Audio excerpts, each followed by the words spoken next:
सबसे पहला प्रश्न ये है कि भाई गुरु की शरणागत हम किस लिए आए हैं। हमारे वेद शास्त्रों में मंत्र है कि ध्यान मूलम गुरु मूर्ति। क्या है? ध्यान मूलम गुरु मूर्ति। क्यों लिखा ध्यान मूलम गुरु मूर्ति? नहीं लिखा ध्यान मूलम ब्रह्मा मूर्ति, जबकि प्रजापति ब्रह्मा जी ने सकल सृष्टि का निर्माण किया है, लेकिन ध्यान मूलम ब्रह्मा मूर्ति नहीं लिखा, ध्यान मूलम विष्णु मूर्ति नहीं लिखा, ध्यान मूलम शिव मूर्ति नहीं लिखा। अमर देवता हैं भगवान शिव, नहीं लिखा ध्यान मूलम शिव मूर्ति।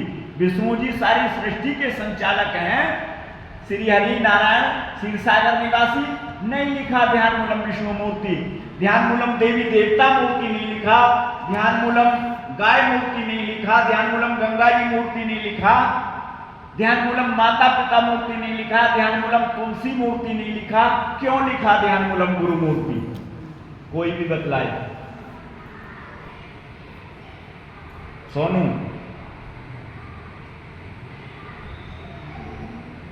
क्यों लिखा ध्यान मूलम गुरु मूर्ति? डॉक्टर साहब बतलाएंगे भाई क्यों लिखा है ध्यान मूलम गुरु मूर्ति? ध्यान मूलम गुरु मूर्ति इसलिए लिखा कि मरते मरते जग मरा, मरन न जाना कोई, ऐसी मरनी ना मरा जो फिर न मरना हो। कि हम बार बार माँ के गर्भ में आते हैं, बार बार जन्म लेते हैं पृथ्वी पर, फिर मर जाते हैं। मरना जन्मना, मरना जन्मना, कभी अंडज से, कभी पिंडज से, कभी अपने कर्म करीने से, कभी जेल में लिपट रहे, कभी धारा देह पसीने से। लग 84 खत्म हुई ना, बीत कलपयुग 4 गए, क्या करें नाक में दम आ गया, हम मरते मरते हार गए। कि हर बार मरना, बार बार जन्म लेना, बार बार मरना, तमाम दुखों को, तमाम कष्टों को उठाना। इन कष्टों से, इन 84 लाख योनियों से, बार बार जन्मने मरने से केवल गुरु की शरणागत जाकर के हम बच सकते हैं। कितनी सुंदर बात लिखी है। लेकिन यहां भी एक दोष है। क्या दोष है?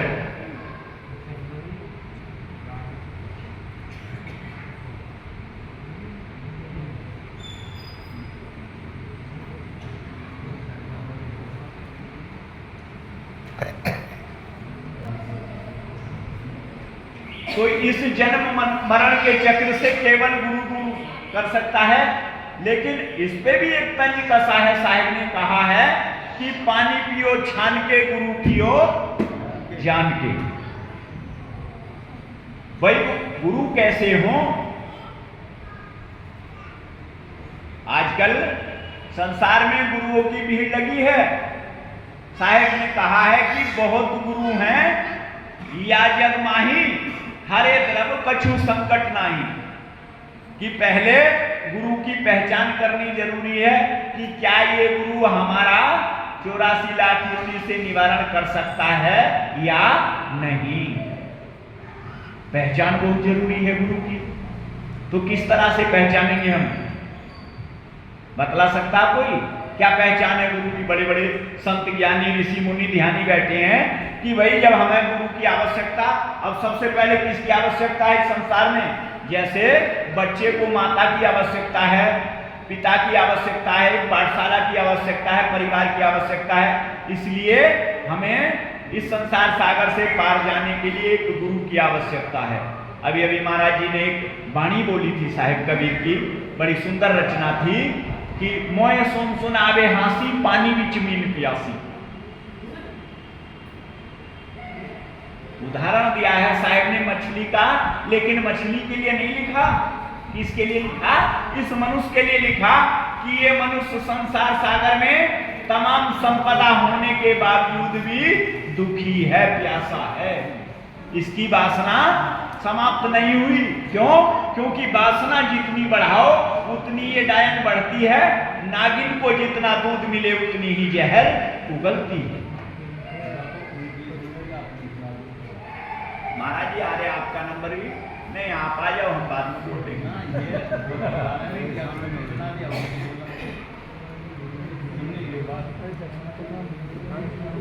तो गुरु की भाई बहुत गुरु हैं या जग माही, गुरु की पहचान क्या है? भाई गुरु की शरणागत जाना है हमें, तो गुरु की पहचान कैसे करेंगे कि क्या ये गुरु हमें काल जाल के फंदे से दूर कर भी सकता है या नहीं? जो हमारे है जी, जो हमारा हृदय पर जो गुरु हमारे अपनों को दूर कर थोड़े से आगे है जी। सबसे पहले गुरु बाल ब्रह्मचारी हूँ, वो हूँ सर्वज्ञ हूँ, सारग्रही। भाई बाल ब्रह्मचारी क्यों हूँ? सबसे पहली बात आई है कि गुरु बाल ब्रह्मचारी हो क्यों हो। भाई बाल ब्रह्मचारी होना गुरु का क्यों जरूरी है? इसलिए जरूरी है कि जिस तरह से कस्तूरी मृग की नाभि में रहती है, कौन सा मृग ऐसा है जिसकी नाभि में कस्तूरी रहती है? मृग तो बहुत है इस पृथ्वी पर। जो मृग किसी हिरनी के साथ विषय भोग नहीं करता है, संतान उत्पत्ति नहीं करता है, केवल उसी की नाभि में कस्तूरी होती है। सर्प तो बहुत है इस पृथ्वी पर, लेकिन कौन सा सर्प ऐसा है जिसके गले में मणि बन जाती है? जो सर्प किसी के विष का प्रयोग नहीं करता, अर्थात किसी को डसता नहीं है, तो वो अपने विष की अपने गले में मणि तैयार कर देता है। ठीक जो मनुष्य सत्य की शरणागत जा करके अपने ब्रह्मचर्य को, अपने वेग को रोक लेता है, वो स्वयं प्रकाशवान चेतन हो जाता है, और ठीक वो सामने वाला जो शिष्य बन करके आता है वो उसे भी चेतन कर देता है। जैसे एक जलता हुआ चिराग, बुझे हुए चिराग को जला देता है, जैसे पारस लोहे को सोना बना देती है, ठीक इसी प्रकार ब्रह्मचारी गुरु अपने प्रकाश से उसे सामने वाले शिष्य को भी चेतन कर देता है। इसलिए ब्रह्मचारी गुरु की आवश्यकता है। दूसरा बताया मास्टर जी ने, सारग्रही। किसे कहते हैं सारग्रही?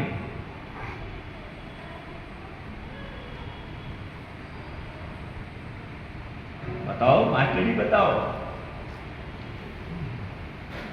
सारग्रही कहते हैं जो अपनी मेहनत की कमाई खाता हो, भीख ना मांगता हो।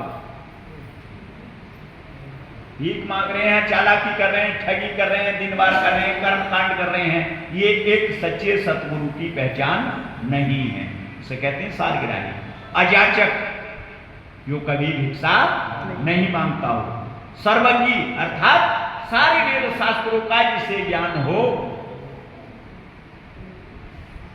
तागुरु की शरणागत लीजिए, ता पीछे गुरु दीक्षा लीजिए, वो गुरु आपका हमारा कल्याण कर सकता है।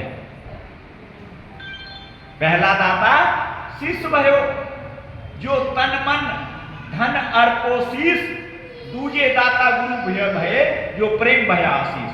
जब तक हम तन मन धन अर्पण करके गुरु से दीक्षा नहीं लेंगे, तब तक हमारा कल्याण होने वाला नहीं है। बतलाया है एक वाणी में कि भाई जो गुरु वचन पे डट गए, कट गए फांद 84 के।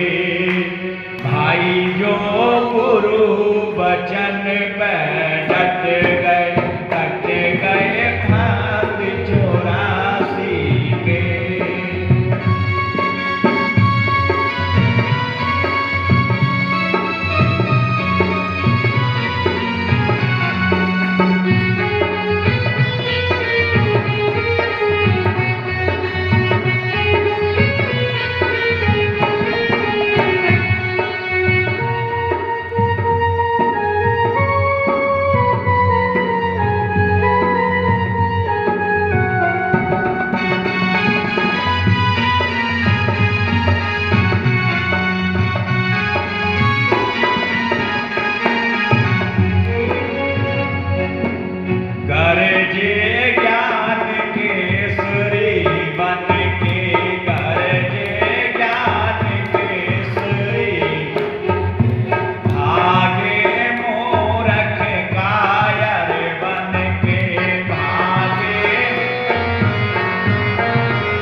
बोलो साधु साहब साहेब। वाणी में